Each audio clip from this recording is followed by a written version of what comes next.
Am I wrong for making my son take a paternity test? This is a mess, and I would appreciate opinions from unbiased people. It was recommended that I post here and another page. I, female 39, have 2 kids, male 17 and female 10. When I was 21, I had a one-night stand which resulted in my son Austin, and the father wanted nothing to do with my child. When my son was 3, I met my husband Mark, male 38. My son adores my husband and calls him father. Austin met his current girlfriend through Mark's best friend Ellen, her father. Macy and Austin have been close since they were young, and we were all thrilled when we found out they were dating. After we found out, Mark and I sat Austin down and explained that we're happy for him, but we needed him to know the importance of safe sex, whether it was happening or not. He was disgusted, but said he understood, and we left it at that. For context, my son is what others describe as shy and soft-spoken. He's really sensitive and takes harsh comments/actions to heart. We thought everything was fine with him until he came home crying. He eventually told us Macy had cheated on him. I was angry and urged my son to leave, but my husband calmed us both and asked to speak with Austin privately. Essentially, he asked Austin what he wanted to do and if he wanted us to stop seeing Macy and her father. Austin said he didn't want that and wanted to work things out with Macy. I was upset but didn't say anything, and ever since that happened, I've hated seeing her around. All I think about when I see her is my son distressed and crying his eyes out. I act cordial around her, but I don't like her. Around February, Austin came home looking rather upset again, so I sat down with him and asked what's going on. I wasn't expecting to hear him say what he said to me. Macy's pregnant. I was furious. I told him I expected better from him. I also said that before anything happened, he needed to do a paternity test. He was angry that I suggested she cheated again, but I didn't like how she was suddenly pregnant. When Mark came home from work, I filled him in and he was equally upset. We all sat down and discussed it. Austin explained that I demanded a paternity test was done, and Mark wasn't happy to hear that. I explained that she's cheated before. She could have cheated again. That led to a huge argument before we all calmed down. I asked if her parents knew. Apparently not. He said she agreed to tell them tonight. And sure enough, about an hour later, Mark gets an angry call from Alan demanding that my son marries his daughter. And if Austin refuses, he demands that he pay child support and stay out of the kid's life. Of course, we were all angry and exhausted, so I said that nothing was happening until a paternity test was done, and I wasn't taking the word of a cheating little girl. He blew up at us, and it was radio silence after the call. Macy was then told she can no longer see Austin, and he took it out on me. A few weeks ago, Alan contacted us and agreed to do a paternity test. I asked quite a sudden change, but he ignored me. He said he set up the appointment for May 5th. Austin went with Mark. He said he didn't want to be around me. It stung, and I won't lie, it made me cry when he said that. Results finally came in a few nights ago, and he isn't the father. He was shattered. But instead of apologizing, he screamed that this was my fault, and he would have never known. He hasn't said much to me since. Maybe I was wrong for making him do a paternity test, but I was only looking out for my son. Was I wrong for making him take a paternity test? You're not wrong. The girl was a known cheater. Your son was an easy mark. He is young, sensitive, and hurt. This pregnancy would have affected his entire life going forward had he been the father. He will appreciate your insistence on the paternity test after he has a chance to sort his emotions. Or pay child support for a child that isn't his, just to have her throw that fact in his face 10 years down the road. Finding out now is the best scenario. Or he stays with her and she continues to cheat and raise a child that isn't his. He will understand one day. He's hurting right now and you're just the person he took it out on. Once he understands the gravity of the situation and what it takes to raise a child, he will thank you. Exactly. At 17, my mother got a lot of volatile, displaced anger thrown at her from me. Looking back, I think I raged at her because she was a safe person. By that, I mean even though there may have been consequences to my actions, I knew no matter what she wouldn't leave or reject me. Opie, your son is taking this out on you because he trusts that you love him and will be there for him when the dust settles. As counterintuitive as that may sound, it's safer for him to direct all his pain and anger at you than at the ex-girlfriend. You did the right thing getting the test. Continue to be there for your son as he processes this heavy ordeal, and eventually he'll come to understand. This applies to all ages. A friend told me the other night that she'd heard a loud house full of yelling and screaming is one where the child/children feel safe to express their feelings and opinions with their parents. It's the quiet houses that you should worry about. 1,000,000% not wrong. He will appreciate it one day. I'm not sure why your husband was so against the paternity test from the start though. Since your husband was against it, your son feels like you're in the wrong for pushing on it. He's just dealing with a broken heart right now. Don't take it to heart. My take on the husband is that maybe this is a sensitive topic for him, since he's taken on a fatherly role to Opie's son who isn't biologically his. This is obviously a very different situation, and Opie is in the right. But I wonder if Opie's immediate jump to a paternity test has triggered something for the husband about Opie not seeing him as Austin's real father, or something to that extent. Next story. 18 years ago today, I was essentially erased from my family's existence. Today marks 18 years since I was told that the man I called Dad my entire life got DNA test results back and confirmed I wasn't his biological son. It also marks 18 years since we've spoken. In his eyes, regardless of raising me my entire life, I don't exist. The kicker is that my mother is still with him and lies to everyone about his relationship with me. I am not welcome in their home, and there are 0 pictures of me or my children displayed. I've effectively been erased from existence, at least in his head. He and my mom married prior to the Vietnam War, and when he returned, he decided he didn't want to be married anymore. So they split, and she started seeing someone in the office she worked. He got jealous and wanted her back, so they got back together. Apparently, my conception occurred during that break. In the 18 years since we last spoke, I've learned who my biological father is, though he will not recognize the fact even with conclusive DNA tests. I've learned of at least 4 half-siblings, all of which are significantly older than me. While I've been able to connect with them, there really isn't any type of relationship there. The biggest impact this event had on me was increasing my issues with abandonment and feelings of worthlessness. It negatively impacted my ability to form meaningful relationships and continued to make me feel alone in the world. By all observations, I have a decent life. I'm a father to 2 wonderful children, involved in the community, and helped at their respective schools. But I still feel out of place, like I'm playing pretend around others.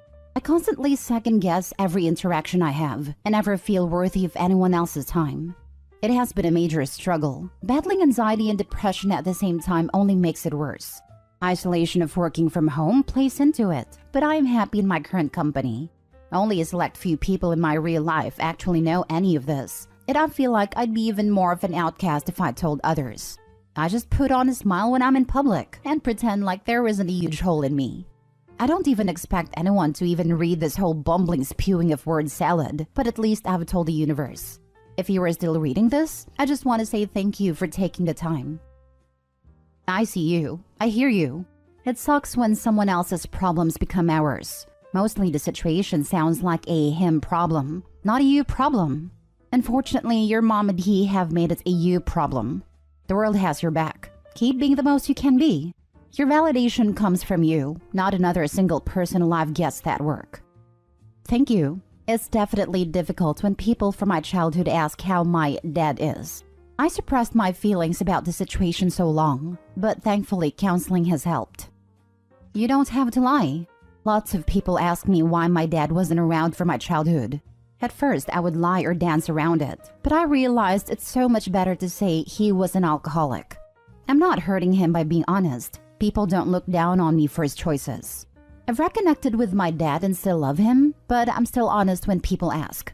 It's my truth. Feel free to tell yours. The way your parents have treated you says more about them than it does about you. No child deserves that kind of BS. Yes, this. Exactly this. The father thinks someone's genetic material matters more than all the time they spent building a relationship.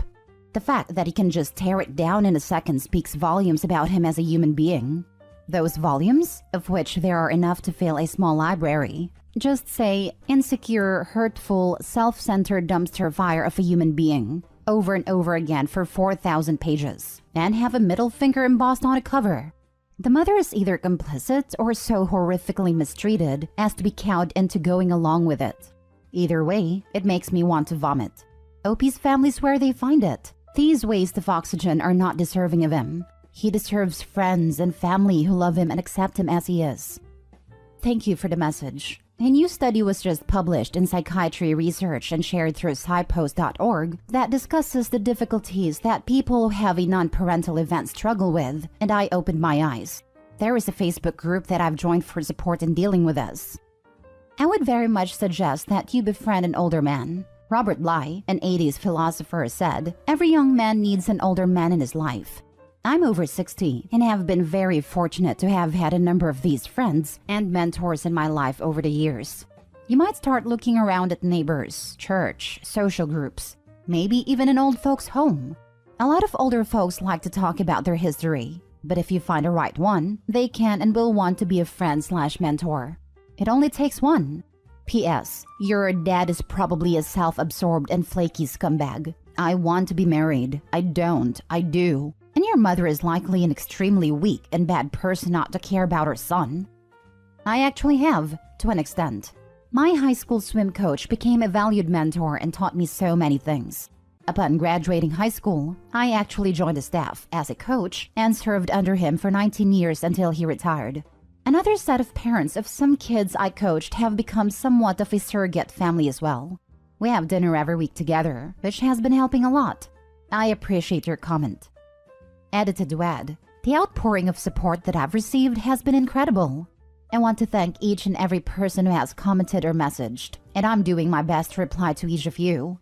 Whether you've had a similar experience or offered advice, from the bottom of my heart, I greatly appreciate it. Last story. Girlfriend 23 female appears to be seeing this guy 21 male behind my 25 male back. I sometimes go on her laptop to help with work stuff. Last time I was on it, a message came through from this guy I'd never heard of. I looked and they appeared to message very frequently, but the fact that I only just saw it after how many months gives me the impression that she mutes notifications from him when with me, but forgot this time around. I don't mind people having friends, but from the messages I've seen, this friendship seems to be very strange.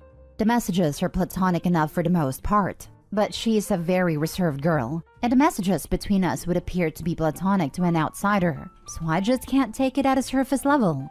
I also know they messaged on multiple apps, because in some messages she was like, "Hold on, we'll go to the other chat," which just adds to my suspicions. I have no idea what this other chat is, but that's not even what upsets me the most.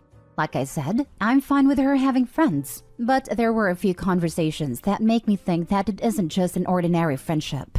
I don't want to analyze too much of the convos in this post because it'll get too long, but a good summary would be that they seemed to confess to liking each other when they were out somewhere. And a convo the next day was basically her saying that she likes him, but doesn't know what to do, and at least for now, she's with me. Her exact words. Initially, I thought, okay, fair. A boundary was crossed and she set the record straight. However, prior to that convo, they seemed to hang out as part of a work group. But following that convo, they started hanging out alone. Just the two of them. Messages are one thing, and I can just read them and come to a conclusion. But what on earth happens when they're out together? And why the hell would she hang out with a guy who she knows likes her if there wasn't some hidden motive? Oh, and there is something else. She usually stays at mine every weekend, but she doesn't tell him that. She tells him that she's hanging out with a family or going to a friend's, which makes me think she's been hiding me from him too in recent weeks. I don't know why she would do that, especially since she told him she's with me, but that was 3 months ago. I haven't told her anything because there are so many gaps and I don't want any plausible deniability. I need to see this other chat, but she is extremely private, so there is no precedent to look at her phone. I think I'm going to ask who he is and mention that I saw a message come from him and see what she says. If I get the impression that she's being dishonest, I'll tell her what I saw and go from there. I don't want to come to any conclusions before at least speaking to her, so I want to get it right. How should I go about this? Shall I wait for more proof or bring it up to her now? Now for the top advice before the mini update. Just end it. You don't need this nonsense in your life. Agreed. OP, you don't need this mess in your life. If this is how she behaves when she's your girlfriend, then what is your recourse would be if she starts doing the same if she were to be your fiancé or your wife? Please be glad that she showed you her true colors now, instead of 10 years from now. I'm going to sound like such an old prick, but you're so young. Is this really something you want to fight for? I'm an old prick too, and while I might have mooned over a girl when I was in my 20s, at my age, I have realized that this kind of bollocks is just too draining. Let her go, Opie, and find someone who isn't playing two blokes off against each other. Cut your losses now and put it down to experience. In her head, she's already getting her legs blown off by him. You're just a safe bet. I guarantee it won't be too long before she really does succumb to his charms and ends up doing the dirty and bringing home something that'll have you taking antibiotics or antivirals for God knows how long. Don't do it yourself. I just have to ask, say she is biding her time while she chooses between you, and in the story you laid out, the best case scenario is she chooses you.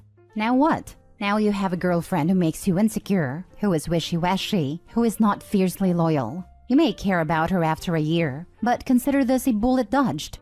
You would never want to marry somebody like this. You guys have only been dating for a year. Your relationship should still be fun, exciting, and new. If she's already bored and looking elsewhere, why would you want to spend any more years with her? Update. This probably warrants an update post, but I can't be bothered at the moment, and we'll just sum it up here. I reached out to the guy and he seems nice, but I can't tell if he's lying and I don't really care at this point. He said their relationship has been platonic, but she does act inappropriately sometimes when they're together, but he brushes her off. He said that he did like her, but sees her as a lost cause who doesn't know what she wants, so he has been trying to distance himself. He also said she's the one who reaches out to him and asks to go out, but I've seen multiple of instances of the opposite, so I don't trust what he says. I think he's trying to cover his back. Either way, am I the a-hole for telling my wife the lock on my daughter's door does not get removed till my brother-in-law and his daughters are out of my house? My brother-in-law Sammy lost his home shortly after his divorce 10 months ago. He moved in with us and brought his twin daughters, Olivia and Sloane, both 18, with him a couple of months ago. His sister, my wife, and I have one daughter, Zoe, 16, and she and her cousins aren't close but get along fine. Now, Olivia and Sloane have no respect for Zoe's privacy. None. They used to walk into her room and take everything they get their hands on. Makeup, phone accessories, clothes, school laptop, etc. Zoe complained a lot. And I've already asked the girls to respect Zoe's privacy and stop taking things. My wife and Sammy saw no issue with this. After all, they're girls, and this is typical teenage girls' behavior. But I completely disagreed. Last straw was when Zoe bought a $60 MAC makeup kit that looks like a paint set. That she saved up for over a month. And one of the girls, Sloane, took it without permission and ruined it by mixing shades together while using it. Don't know much about makeup, but that's what Zoe said when she found a kit on her bed and was crying. I told my wife, and she said she'd ask Sloane to apologize, but I got Zoe a lock after I found she was moving valuable belongings out the house because of this incident. Sammy and his daughters saw the lock and weren't happy, and the girls were extremely upset. Sammy asked about it, and I straight up told him, but he said, my daughters aren't thieves.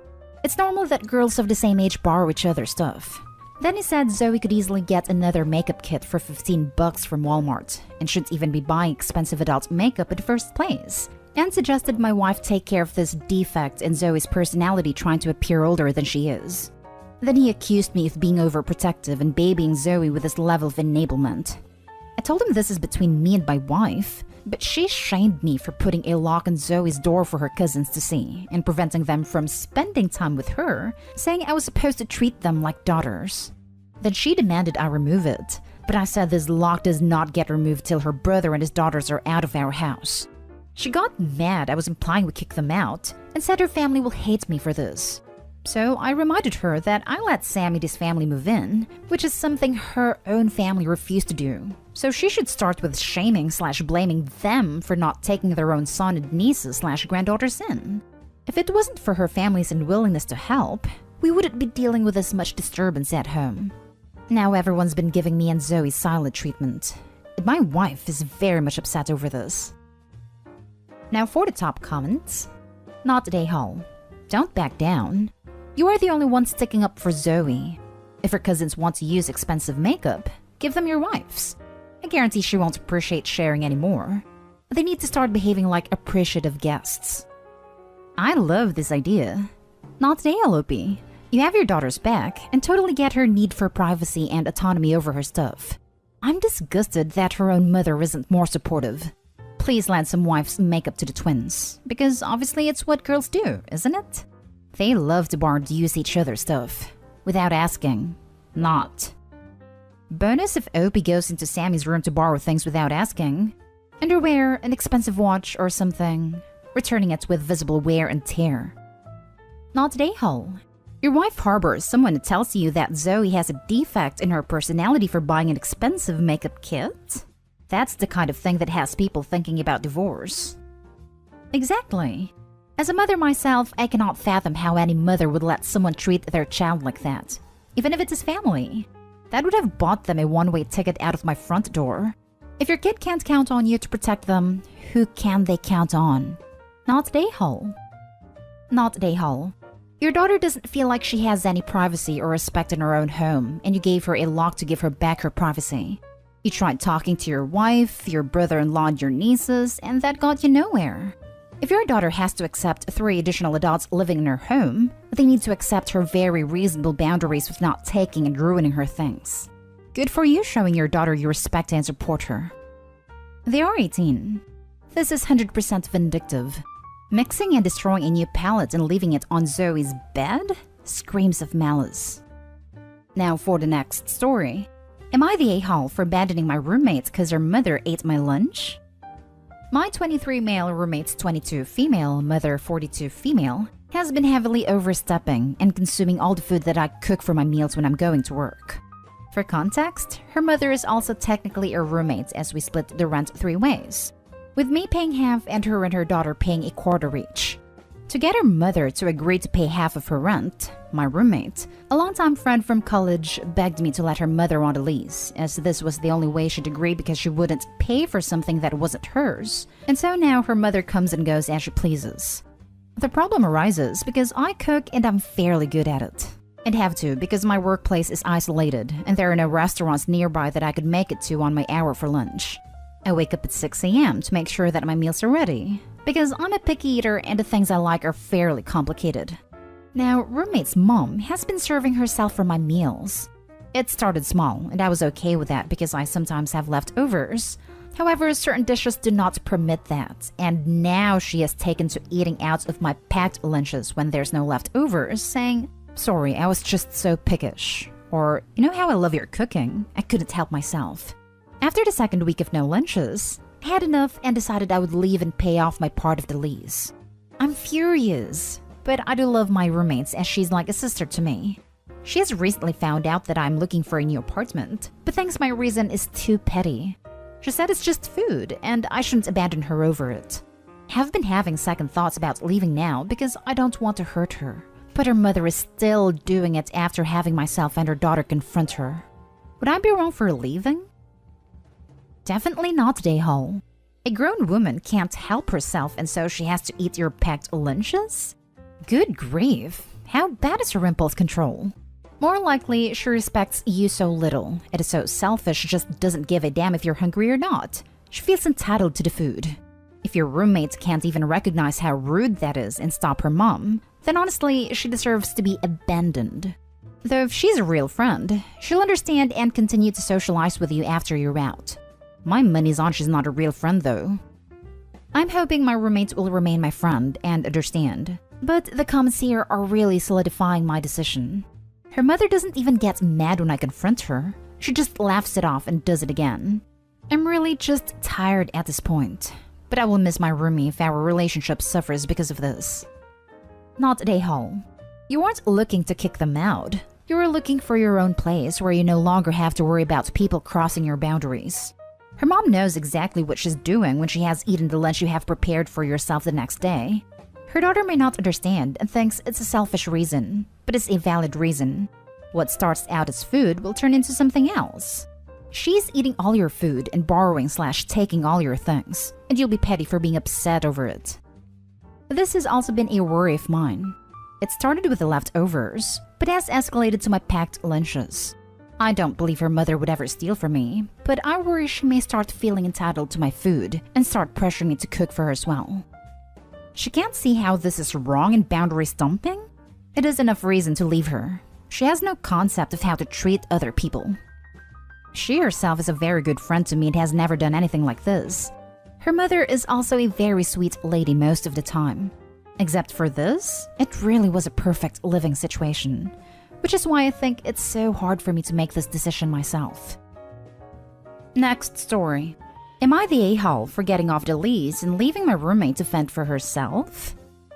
Okay, I know the title seems bad, but hear me out.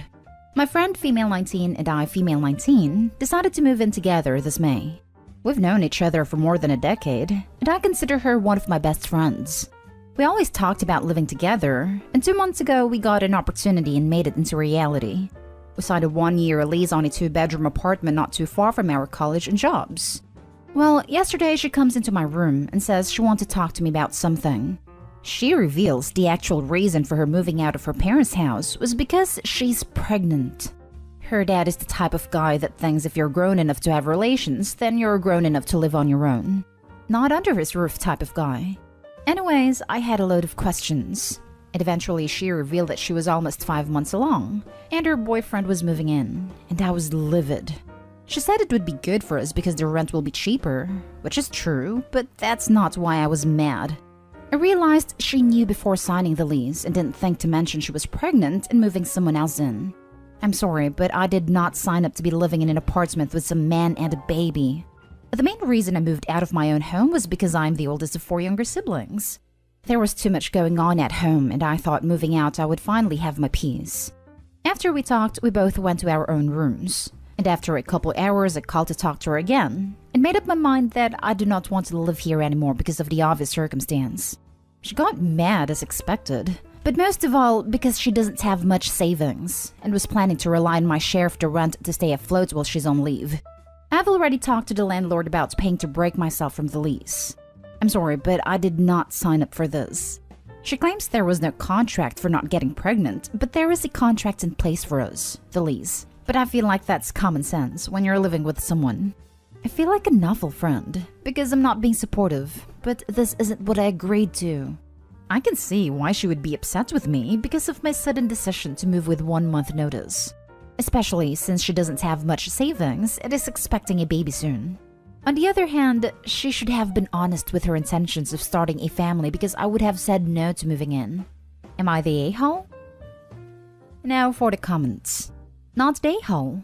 She didn't tell you before for a reason. She knew you wouldn't agree to it, and now wants to guilt trip you into staying? Not the a-hole.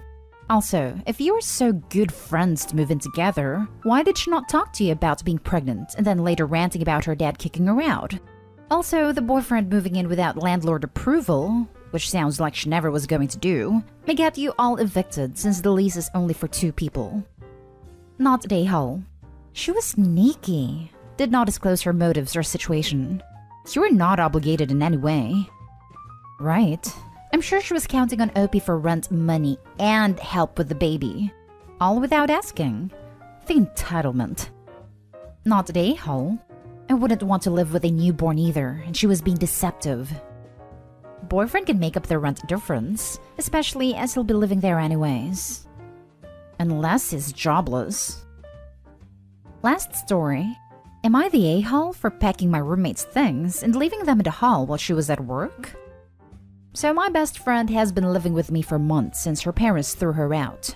At first things were fine, but slowly started to change. She has mental illnesses, which I appreciate and understand, but she went off her medication, stating she could not afford the co-pays, which didn't make sense to me as she could afford to eat out nearly every night. Eventually, going off the meds turned her into a different person. She would drop her insulin needles on the floor, and no matter how many times I reminded her not to as I have a cat, she just said she either didn't notice or forgot because she's spacey. I'm not checking for dust with a white glove, but this is my home, and the place was constantly trashed. She never did her own dishes, left trash everywhere, and have eaten food in the fridge for weeks. It got so bad, I either had to clean up her messes or deal with roaches. There would be many days she would be in an awful mood, and I could do no right. If I gave her space, I was ignoring her and hated her. If I tried to talk to her, I was nagging and pestering. Eventually, I got fed up. I had tried over and over to have a conversation with her and ask for just minor changes. Get back on your meds, stop taking out your bad moods on me, and for the love of God, just clean up. We have roaches. Her paranoia had gotten so bad that she accused me of being her online boyfriend and catfishing her for over 8 months. Finally, one night when she was in a particularly bad mood, she crossed a line regarding my cat. I simply could not take it anymore. She worked 12 to 7, and last week when she left, I called a friend. We packed everything she owned as nicely as we could and stacked it all in the hallway. I then blocked her and everything, locked my door and waited. She got home, saw her things, and threw a fit. She was banging on the door for over 3 hours. I did not leave or even respond as I didn't think there was anything to say. Eventually, she called her parents and went back there. At the time, it seemed like the best, cleanest, and safest way to do this, but some of my other friends think I was too harsh, and I should have given her more time or another ultimatum. I hate hurting people and feel awful, but I was ready to check myself into the psych ward, and I couldn't handle that line ever being crossed again. So Reddit, am I the a-hole? Edit, there seem to be 2 questions popping up. One is what I did was perfectly lawful where I live, as she was not on my lease, had ever received mail and did not pay rent, so therefore was not considered a legal resident. If anything, I could have gotten in trouble for having her there. 2 is I did give her an ultimatum of a month, where she needed to have made a visible effort in getting better. And not only did that not happen, and no change was even attempted, but she also crossed that line with my cat. She was aware this was a possibility, as I did not do this with 0 warning. Not a-hole. This was not a knee-jerk reaction. You gave her plenty of warnings, ultimatums, and leeway. This was a last resort after you tried everything else. You do not need to feel any guilt for looking out for yourself. Not a-hole. I bet the friends are saying that because she might come knocking at one of their doors next, and they don't want to take her in either. The nuance is that they know she's back with her parents. So these friends aren't even worried about that. They're expecting Opie to bend over backwards just so they don't have to deal with the drama of Opie's best friend complaining. It's the easiest thing in the world to be generous in somebody else's dime and labor.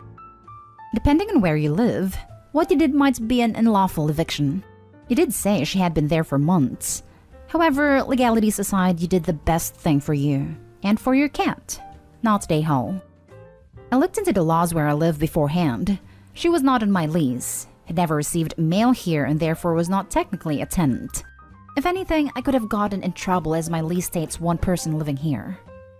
Where we live states that simply putting any amount of floor space aside for someone's personal belongings constitutes a right to tenancy. It is nuts. My BFF went through hell recently with her husband's cousin, and this was a concern. She is the salt of the earth. She and hubby had a cousin come out to work in their business. We're going to pay for his commercial road license, and we're not asking for rent, knowing what that would mean. The cousin blew the opportunity, and I think it was on heroin. Anyhow, they had to give him the boot, and she was terrified he was going to try to stay based on the fact that he had a spot in the office for his gear. It pays to know the laws. Not a-hole. You tried to do something nice for your friend and got burnt for it. You gave her plenty of warnings, and she decided to ignore them. That is on her. Plus, it sounds like she was a danger to your cat. The friends who say you were too harsh should be able to offer her a room in their homes or pay for some nights in a hotel. Should be easy to do from up on their high horses. Am I the a-hole for telling my nephew that his deceased mother was my ex-wife? This is a family conflict that came up recently. I, male 46, used to work in the military, so I was away from home most of the time. When my then only son was 3 years old, I discovered by accident that he wasn't mine. He was my older brother's. It was the most devastating time in my life, aside from what I was dealing with. My ex-wife and I ended up divorcing, and I cut contact with my brother for years. I was done with him, even after my ex-wife, who he married the same year of the divorce, died suddenly. My parents thought my ex's death was supposed to make everything okay, as they claimed she was the one who drove a wedge between me and my brother, but I kept my distance.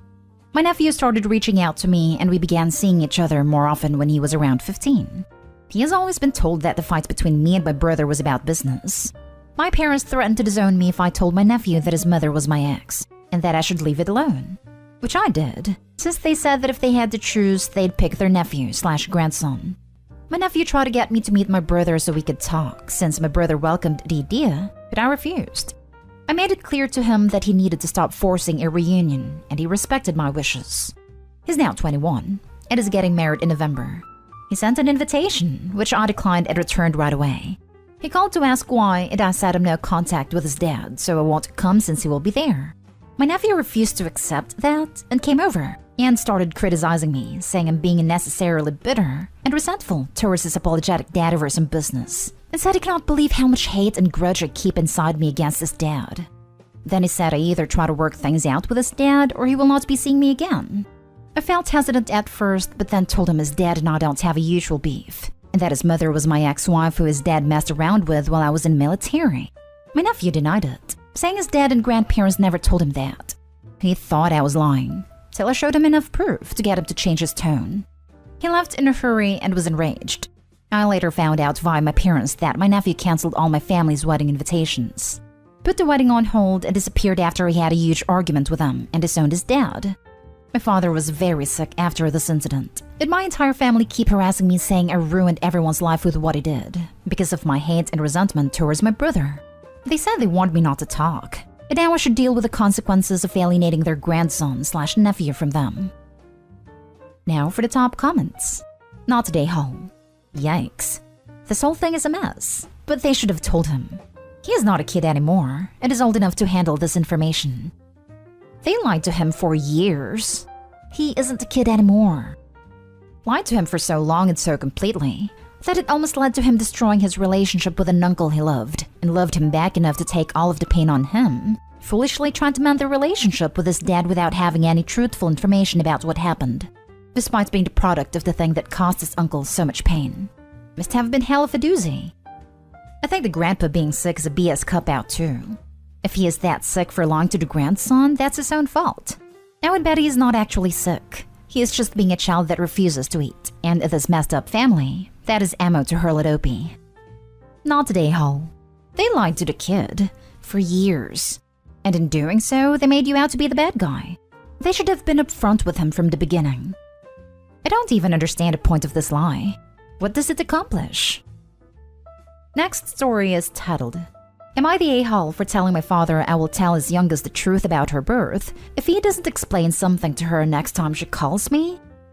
When I was 13, my father slept with my mom's sister and got her pregnant. After being married to my mom for 20 years and having me, my brother, and sister, it was a hugely traumatic thing for us. My siblings and I refused to have a relationship with our father, not because of his actions alone, but because he always talked about how people who cheat are some of the lowest people out there. How they're disrespectful and cruel, and have no kindness or empathy in their hearts. So the fact he cheated, that he slept with his own wife's sister, his children's aunt, and did it while his wife was going through health worries.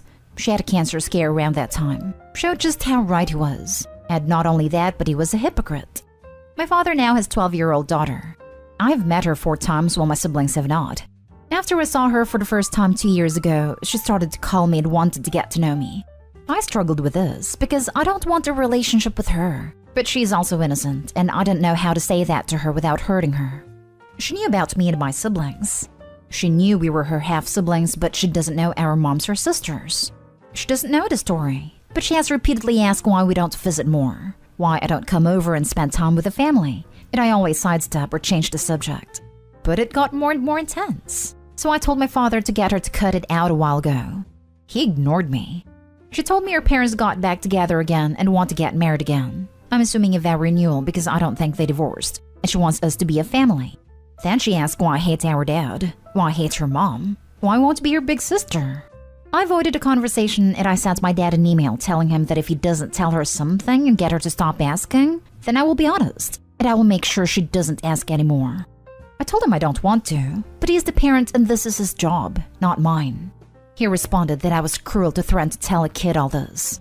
Then his mom, who stopped speaking to me and my siblings after we refused a relationship with him and his daughter, showed up at my mom's to say I was behaving like a disgusting person and should never have spoken to my father like that or threatened an innocent child. I mean, maybe it's wrong to be willing to say it, but regardless, whatever I say is going to come off sounding harsh because I am working so hard to spare her feelings while also not really caring about a relationship with her. And it should be on him. Am I the a-hole? Stop telling your dad to step up. He won't. Just tell her he did some things that you did not like. What they are is not your story to tell. It's his. And whether or not you want to stay in touch with her. Like you said, she is innocent. You need to decide if she is going to be in your life and be firm. Quit leading her on and accepting her calls if you're not going to have a relationship with her. She's 12. If you don't want a relationship with her, why did you see her these 4 times? You're causing harm to her with all this flip-flopping. It's cute that he thinks he has any standing on telling someone they're being cruel to an innocent person.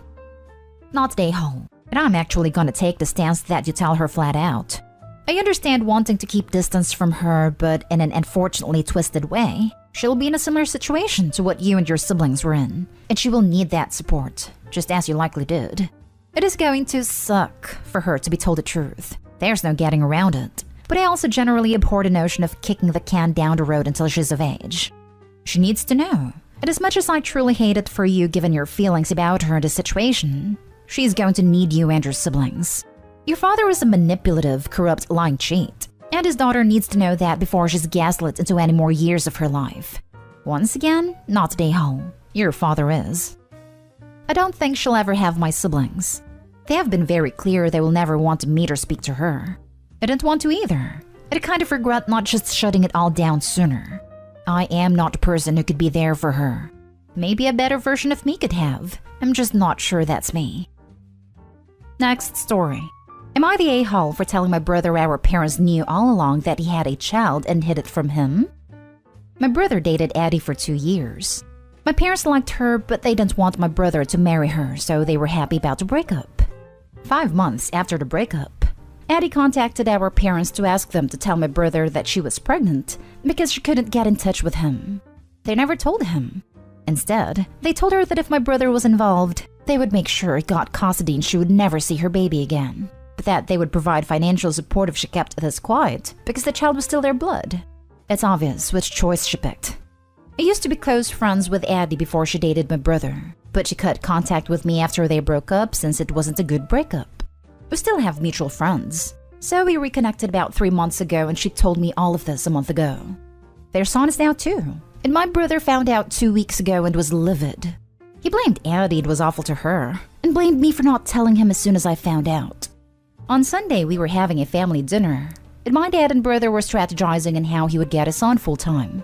I interrupted and told him he couldn't do that to Addie because she acted in fear.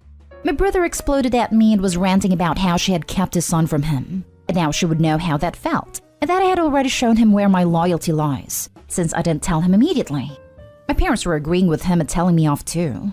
I got annoyed by their hypocrisy, so I told him the truth about our parents. And now he isn't speaking to them at all, and they're blaming me for it. Am I the a-hole? Not the a-hole. Please testify on Addie's behalf if they try to take her child. Your parents are disgusting humans that are making your brother want to. None of this is appropriate. When both parents are capable and willing, it's 50-50, not 100-0. The only way they would get that judgment is by lying and claiming things like substance abuse, endangerment, or mistreatment. Please call them out in court. Please. Do this. ASAP. Holy cow, your family's awful. Not the a-hole. Your parents are the worst here. I feel so bad for that kid and stuck in the middle of all this. Should you have told your brother right away? Maybe. But I get that it's an awkward position to be in, as Addie having this child isn't really your information to share. It's hers. And sharing the information about your parents when you did seems like it was to help the child. That's my interpretation anyway. Your parents have no right to be mad at you for outing them on this. Your brother wanting to punish both Addie and the kid by taking the kid away from her? That's so wrong. Give Addie a heads up. Tell her to start looking into lawyers to protect herself and her child. Your parents and brother are a-holes for treating an actual human with actual human emotions as if he's a prize to win in some kind of sick competition against Addie. Your parents are extra a-holes for creating this ridiculous, toxic situation. I'm not saying everyone sucks here because he got put into an impossible position, and because there's not enough information about Addie to know if she's a participant in the sick games or strictly a victim of them. I don't think the brother was as much of the a-hole. He did think she hid it from him on her own volition, and had his parents in his ear convincing him he needed full custody. Next story. Am I the a-hole for telling my mom that she's being a pathetic excuse of a mother? My stepsister is having a hard time right now. Her biological mom passed away 2 years ago. Her grades dropped and she didn't get into her dream college. She's still sad about it, but she got into a good college. She didn't have a great relationship with her mother and is super close to my mom, and she's going to therapy. My uncle visited last week. He is an a-hole who likes to tease people. My mom's side of the family is full of really successful people, and some of them do look down on my stepsister because her mom doesn't come from wealthy background. Anyway, he teased her about her college and she didn't react too well. My mom didn't say anything, and then this turd had the audacity to tell my mom that she did as good a job as she could with my stepsister, that there's only so much she could do with people who just didn't have the right background. I could literally see my sister wither when he said that. So I snarked back about him about a son who dropped out of college, and things devolved into an argument between me and my uncle. I know I did the right thing here, especially because it made my sister cry, and she shut herself back into her room again. Then about 3 days ago, Mom said I dealt with the situation poorly, and that I should have taken it like a joke and ignored it. She also told me that I shouldn't start an argument with my family like that, and she hated that I did it. This really pissed me off. She always takes their side whenever they provoke and mock us, and she's never stood up for us properly. I told her that she knew it wasn't a joke, and everyone knew it was not. And by not sticking up for her daughter who has a nasty bout of depression, she's being a pathetic excuse of a mom right now. I know I shouldn't have said that. I was going too far. I don't feel like I really hurt her, but things like this have happened before. She lets her siblings kick us when we are down and it's hurt. And I feel like I'm doing that the same thing right now, kicking Mom when she is down. I feel like a huge jerk. Not today, Hole. I really hate people who use jokes as a way to mask cruel and called for comments. It's only a joke if everyone laughs. If his comments made your sister cry, they definitely should not be taken as a joke. I agree with you. Also, people use brutal honesty as an excuse. There are things better left unsaid. I can't remember who said it, but I think it sums that up pretty well. People who describe themselves as brutal honest are usually more interested in exercising brutality than honesty. Not today, Hole. Tell your uncle that being an a-hole isn't a personality, and your mom should always be ready to defend her daughter. Depression is no joke. It is the hardest thing for some people to get through. Now for the last story. Am I the a-hole for calling my ex a dictator and planning a second birthday party for our son without him after we agreed to have a joint party? Our son is turning 5 at the end of the month and we always have joint birthday parties. I usually organize the party alone, but this year my ex insisted we plan it together in the name of being fair. Well, that was a huge mistake, because he has dictated everything, and this party's more for him than for our son. The guest list is ridiculous. Our son only knows about 5% of the people he is inviting, and the whole party is going to be one joint production that benefits him more than for the enjoyment of our son. It took our son to see his paternal family a few days ago, and my ex turned up too. They were asking me questions about the party, and I told them to ask my ex because he had done everything himself, so he would know. My ex tried to lie and say he hadn't, and that we had planned things together. I scoffed and said that he had been a dictator the entire time, and I was going to have a smaller party with my family at a later date. So our son knew at least one of us realized his birthday was about him and not about us. My ex was pissed. It didn't help that his parents got on his case about being a dictator. My ex is demanding I don't have the smaller party because it feels like I'm excluding him on purpose, and he wants me to tell his family I exaggerated the dictator comment. I said no to both, so now things are tense. Am I the a-hole? A kid's birthday party where they only know 5% of the people there is not for the kid. You're absolutely right, and that has made it about him. I think you're right to do a second party that is actually about your son. I appreciate their ability to co-parent, but the way exes commandeering the birthday sounds very unpleasant. Maybe going forward you should have separate celebration events or follow the divorce decree. On the other hand, it's great that the ex's family is still warm with Opie. Not today, Ho. He is legit trying to dictate that you can't have a second party. Your ex sounds controlling, and it looks like he's using this party to impress others rather than to celebrate your son. It's perfectly fine to have separate celebrations. Your ex also doesn't get to dictate how you celebrate your son's birthday. You may want to move towards more of a parallel parenting model, as this kind of behavior tends not to improve. Do you want every birthday and holiday to be tense? Am I the a-hole for refusing to give my parents the peace of mind that my sister will be well cared for when they're gone? I'm 34. 10 years ago, I cut my sister out of my life after she cheated with my then fiancé. It was a 2-year-long affair that only came out when I caught them. She was pregnant and pretended it was the result of a one-night stand. They both knew I would never forgive them if I found out. And according to my ex, they were hoping I would love being an aunt and it would be easier to carry around behind my back if I was busy with a baby. They ended up getting married and having 2 kids. Then 3 years ago, my sister was involved in a car wreck and she suffered life-changing injuries. My parents stepped up to be her full-time caregivers as she will never be able to take care of herself. About a year later, her husband/my ex died, and their kids went to his parents while my parents became my sister's legal guardians. A few months ago, they started dropping hints about wanting me to step up after they're gone. Then a month ago, my parents called and asked me to meet them.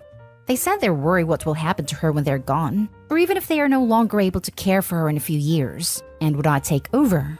Either by putting her in a care facility and making sure she's cared for, or physically taking care of her myself. I said no, that they needed to figure something else out. But I would never do a single thing for her again, and that hadn't changed because she became disabled. They took it okay at first. Then a week ago, when I had it called to change my mind, they said I was the a-hole for not doing it for them. To give them the peace of mind if nothing else. Because even after what she did, she's still their daughter, and she can't advocate for herself. Am I the a-hole? Now for the comments. Not the a-hole. Your sister burned down that particular bridge. Exactly. Plus, it's not your job to take care of someone who betrayed you. It is the same as it is for abusive parents who become elderly. No one should expect you to come back into their lives simply because they can no longer look after themselves. I think it is pretty horrible for the parents to put this guilt on Opie. Not an a-hole, but boy, talk about karma though. Without the backstory, it would probably be no a-holes here, because you're not required to care for siblings. Though I'd have said that would be the kind thing to do, because we all need help sometimes. / it take a village / whatever. But with a backstory, not an a-hole. She cheated and was never sorry. If she hadn't been in the accident, you wouldn't have ever interacted with her again. If your parents are asking you to make sure she's taken care of in a facility, it sounds like there's money available. They should set up a trust or find a friend of your sister's to have them oversee the situation. You don't need to be dragged in. The sister also has kids and parents-in-law. If the kids are adults when she needs to go to a care home, they may be able to help. If not, or in addition, the in-laws could step in, as it involves the care of their daughter-in-law, so they're invested in the situation. Edit. Unless the grandparents are too old / have passed away, but then the kids may be adults who can help their mom in some way. Not an a-hole. They need to make arrangements now while they are able. Exactly. They can find an appropriate care home right now and get on the waiting list, because it's not something you can do quickly. Next story is titled, Am I the a-hole for kicking my brother out of my house for eating my wife's birthday cake? My male 28 brother Steve, male 23, moved in with me after he got kicked out of his college dorm for repeated violations. He's been staying with me, my wife, and our 6-month-old son for a couple of months now. My wife's birthday was days ago. I wanted to plan something special for her because this year has been very stressful for her. From studying to become a new mom, she barely found time for herself. I helped with all I could, but because this is her birthday, I decided to not let her burden herself with doing any work. On her birthday, I made reservation for a spa session she has been needing for so long, and I started getting everything done. The cake arrived from the bakery at 11 a.m., and I asked Steve and his buddy Jason to help with the decoration. I gave few tasks to get done while I went to take care of my son and get him to sleep. About half an hour later, I came downstairs and walked into the kitchen and saw that both Steve and Jason were having large pieces of my wife's birthday cake in separate plates. I asked what the heck was going on, and Steve told me to chill. I got mad seeing the cake split in half and 2 large pieces of it were gone. I flipped out and told him this wasn't for him to take. He said he and his buddy got hungry from helping me out and really wanted to try some of the cake because it looked delicious. I yelled at him about how awful and disrespectful what he did was. And he said I was overreacting since he left enough for me, my wife, and the guests. But it's not about that. He ruined the cake that I spent a week ordering from the bakery. I told him my wife wouldn't even like how it looked and won't even get the chance to blow the candles. He said, "I'm sorry, alright? But you're just being a little too dramatic about a piece of cake." Then Jason said, "Yeah, man. Besides, who cares about some stupid candle blow? Totally unhygienic. Is your wife like 5? I lost it. I kicked Jason out and told Steve to pack and leave my house. He said he couldn't believe I'd seriously tell him to get out over something so small. I told him this was my wife's birthday cake. I just said he could talk to her and explain, but I had none of it. I had him pack and leave. My father called and got all pissed, telling me I was out of my mind to kick my brother out with nowhere to go over a birthday cake. I live in the city where Steve's college is, but my family live far away. He and Mom told me to go pick Steve up where he's staying, but I said no. My actions were called disgraceful and immature for reacting this way over a cake. Am I the a-hole? Not the a-hole. And we all see why Steve was kicked out of his dorm for repeated violations. He probably treated his dorm mates with the same respect he treated you and your wife. Based on Mom and Dad's response, it seems pretty obvious why the brother is the way he is. Rotten from the core, with zero empathy, and too dumb to realize the world does not rotate around him. Not today, OP. Though I would not have allowed him to move in the first place after getting kicked out of the university housing. Exposing my 6-month-old to that level of instability wouldn't have been a no-go. Seriously, I don't even have kids, and I'd be hesitant to take in someone who got kicked out of their dorm under those circumstances, because I'd be worried they wouldn't follow whatever house rules we might decide to set. I definitely wouldn't take them in if I had an infant or small child in the house. I get that some universities are super strict with their housing rules, and if someone had been kicked out just for smoking grass one time, that's a situation I might be able to sympathize with. But here, it was multiple violations. I hope it doesn't specify what they were, but I'm willing to bet that if I saw that person's track record, I wouldn't feel comfortable having them live with me. Not today, home. I'm sorry, but in what world do you dig into someone's birthday cake before their actual birthday celebration? If Steve doesn't have somewhere to live, it's his own fault for making what sounds like a long series of bad decisions. Everyone knows you don't cut a birthday cake before the party. If this was the only food in the house and they were starving, that still would have made them a-holes. But to just blow it off like, meh, there's enough left for the birthday person, is just mind-boggling levels of failness. Good for you for kicking those two out. And thank you for taking such good care of your wife for her birthday. I'm sure at least the spa day turned out well. And hopefully she'll learn to laugh at this cake story. Not today, home. My actions were called disgraceful and immature. And what were your brother's actions called? It's very apparent he has boundary/behavior issues. Otherwise, he'd still be living in campus. He's supposed to be learning adult skills. Seems he's failing miserably. Next story. Am I the a-hole for refusing to make a second meal during a family dinner?